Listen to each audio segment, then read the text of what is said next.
Aye.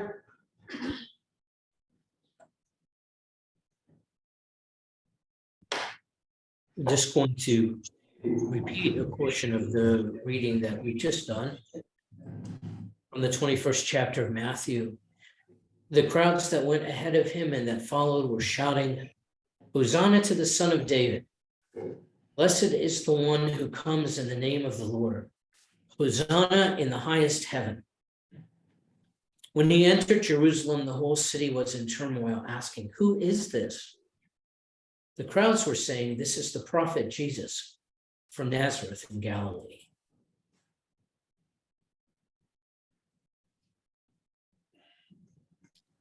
Last week, I used Richard Foster's story about the way the book Celebration of Discipline came into being as an illustration of the many ways in which God might speak in our lives without using words. And at the end, I suggested that writing a spiritual autobiography might be an exercise that could lead us to either kind of preliminary knowledge, a first knowledge, or a more certain knowledge about the places where God has spoken in our lives, where God has been present, especially present.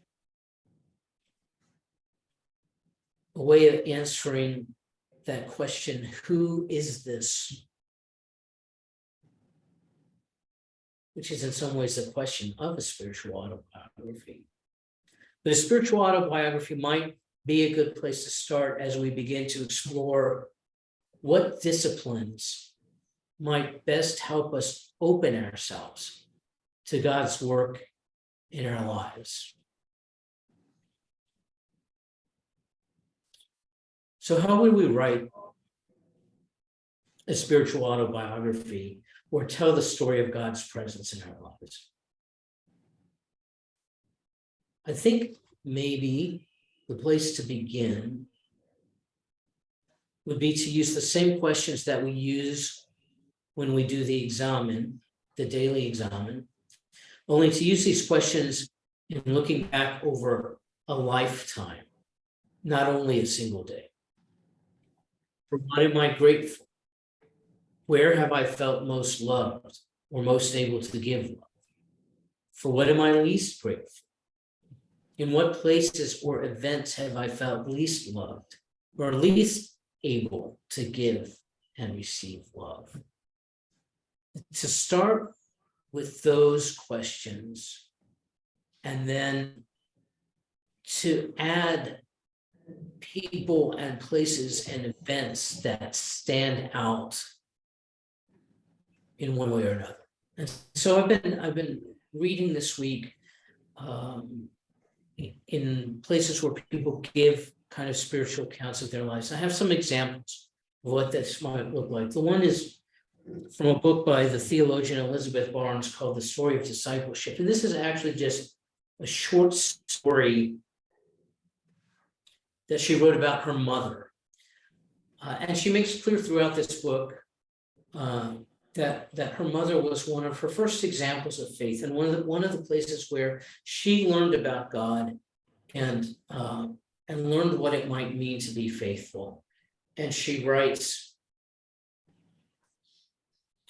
"Devola Butler was brown-haired, green-eyed, and freckle-faced, and I wasn't sure I liked her. Devola had 7 brothers and sisters besides her mother and father, May and Charlie Butler. And the 10 of them lived in a 2-bedroom cotton mill house about a block from us in Bladenboro, North Carolina. The Butler children were hungry. Charlie was the only one in the family who worked, and May stayed home with the children. Unlike our family with 2 incomes and only 3 in the house, the Butlers had to stretch Charlie's cotton mill wages to feed and clothe Eunice, Eugene, Devola, and all the rest. That meant the food generally ran out before Charlie's paycheck came in. So my mother often heard a small knock at our screen door and the plea, 'Miss Annie, can I have a mustard biscuit?' Whether it was Devola or Eugene or one of the other Butler kids, Mama always answered that question by turning back to the stove, reaching into the oven, drawing out a biscuit homemade at breakfast, slicing it in two, spreading it with French's prepared mustard, and placing it in the outstretched hand. I never knew her to turn a hungry butler child away from our screen door. On Sundays, Mama took me with her to New Light Free Will Baptist Church at the end of our dirt street. There, I heard her sing and pray with the other grown-ups, and sometimes I saw her shout. All of it had to do with Jesus. I learned early that Mama loved Jesus and depended on him for all kinds of things, from the healing of a bad infection from a cesarean section, to protection from a heavy electrical storm, to more flour and mustard for the mustard biscuits. Mama loved Jesus, and she loved to sing his story as she scrubbed our clothes on her aluminum washboards.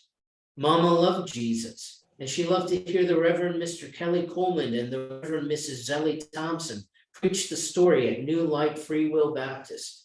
And gradually, I came to realize that all the preaching and praying and singing and shouting had something to do with mustard biscuits and the butler children.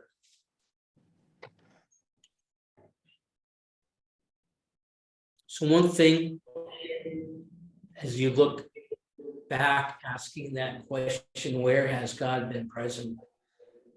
Is to think about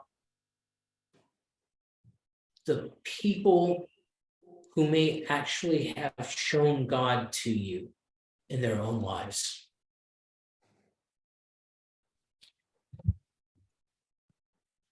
A couple years ago, I found this book, God in Real Life, at Goodwill. And it's a fascinating collection of just people talking about appearances to them of God in ordinary things. One way that God might appear is in a moment of clarity when you're at a point of confusion. And one of the women quoted in this book, a woman named Darlene, has been in a very bad marriage that has led her to believe that she has no options in life. And at a crucial moment, she goes to visit her cousin who lives near the beach in Virginia. And she tells this story. Anne was sitting on the sand with my kids, and I was walking by myself along the shoreline. I remember feeling small and insignificant. After I had walked a little ways, I looked out at the horizon and spoke to God. I remember asking for help. I remember asking how I would be able to take care of my children. I had no education and no way to support us. I wanted to get out of the mess that my life had become, but I didn't know how. I remember asking for guidance. I wanted to know what I was supposed to do. Suddenly, something began to happen. Even though I had not been aware of the sun, all at once it felt very warm and bright. It seemed like answers to the questions I had asked were beginning to flood into my mind. Somehow I could see, hear, even sense the answers to the things that I had been worried about. In spite of my depression and lack of energy, with the answers came more energy than I had possessed in a very long time. In fact, the energy was unlike anything I had ever experienced. Something filled my entire being. The feeling of depression and nothingness disappeared. All at once, I felt like I was part of everything. The brilliant, warm rays of the sun, the glistening sand, the beautiful blue sky, with the soft floating clouds and the magnificent, majestic ocean. It seemed like I was at peace and at one with nature. I also had a sense of what I was supposed to do. When I left that beach, I left behind my old self so that when I returned to South Carolina, I felt like a completely different person.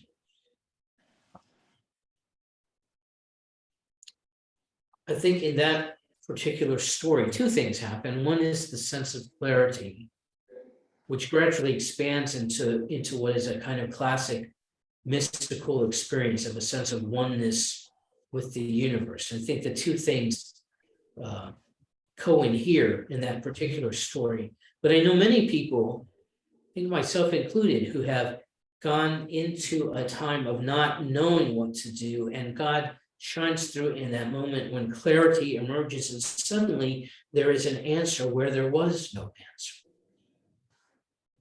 So looking back over your life to tell your spiritual autobiography, you can look for those places where suddenly clarity and direction have emerged out of confusion and even helplessness. There's another story in this book that's similar. A guy in his 20s who seemed to have everything together, and then suddenly, within the space of a few months, he lost his job, a close relative died, his parents were hospitalized, his fiance not only ended their relationship, but kicked him out of the apartment. He had nowhere to go and no job. And through this, entered into a really deep depression. Started going to therapy, started working on his own since he couldn't find a job from someone else. And then he writes about a particular friendship. While he was still in therapy, one of his first jobs as an independent contractor was to take care of several repairs on a big house owned by a Mr. and Mrs. Steinberg, who lived about 20 minutes away. Still in a great deal of emotional pain, Michael woke up each morning crying.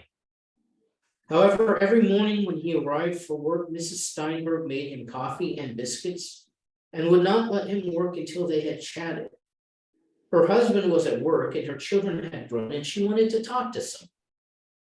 It wasn't too long before Michael and Mrs. Steinberg began sharing their feelings. Even now, Michael calls her a godsend. He kept her company, and she sympathized with his problems. She often spoke about her childhood home in Jerusalem. Their relationship grew, and they became good friends.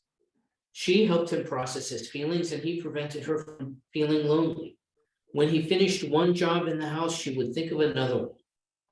Finally, the work on the Steinberg house came to an end, and Michael moved on to other jobs, but the two kept in touch.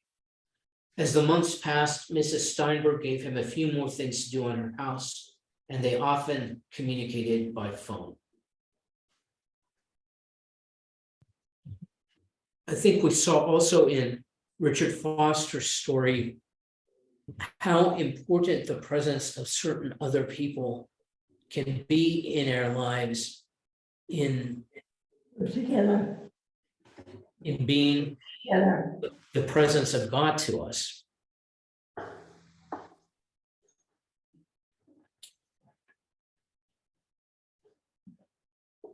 There were a period of years, right before I entered college, I decided that I had these particular things I knew about God, foremost of which was that there was God, and these other things that I didn't know about God and was just going to have to put on hold because I didn't have enough experience to answer those questions.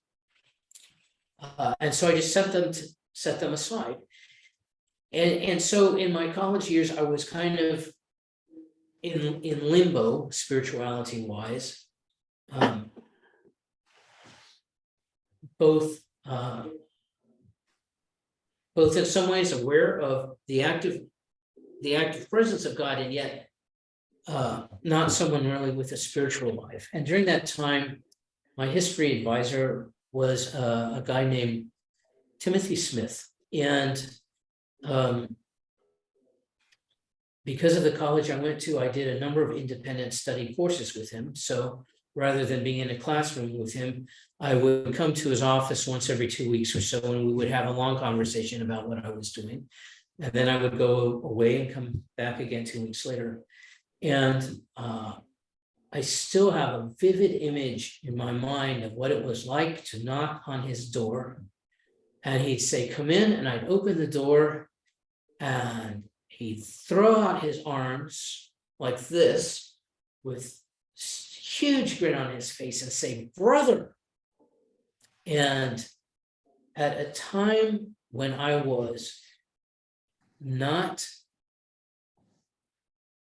all that pleased with who I was, because I struggled with my studies, at least in my mind.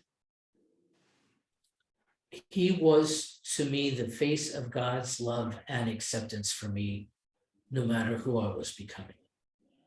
And any spiritual autobiography of mine has always had Timothy Smith in it.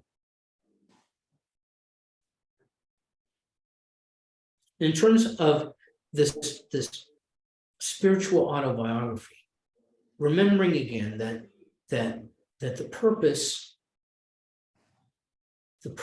of writing it is certainly not to impress anyone, not necessarily even to show it to anyone, but to be able to trace in your own life the red thread of God's presence through it all, and to perhaps see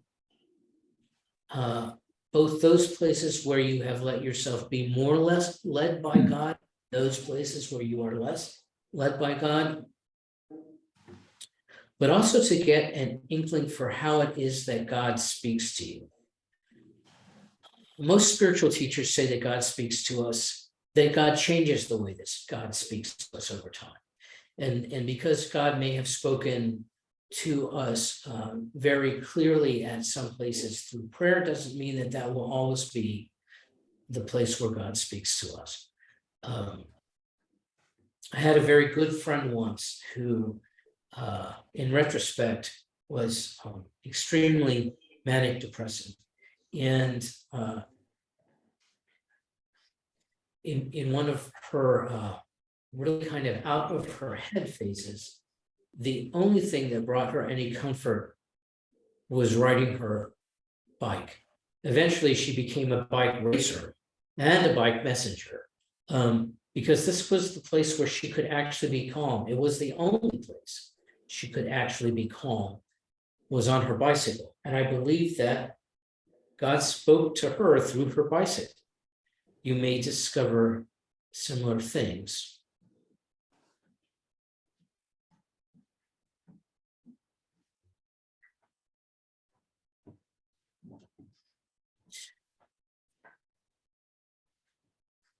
This question asked in Matthew 21, who is this? Is a question that recurs in the Gospels. Who do you say that I am? Who is Jesus? Who do you say that I am? Who am I to you? The crowds are saying this is the prophet Jesus. Some of the Jews will say this is the Messiah, by which they mean the wrong thing when they say Messiah.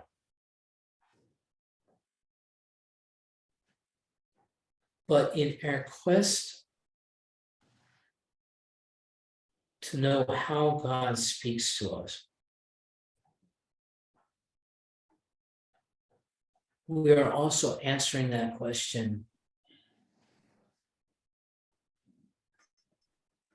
who do I say that God is? And what is it that God is saying to me?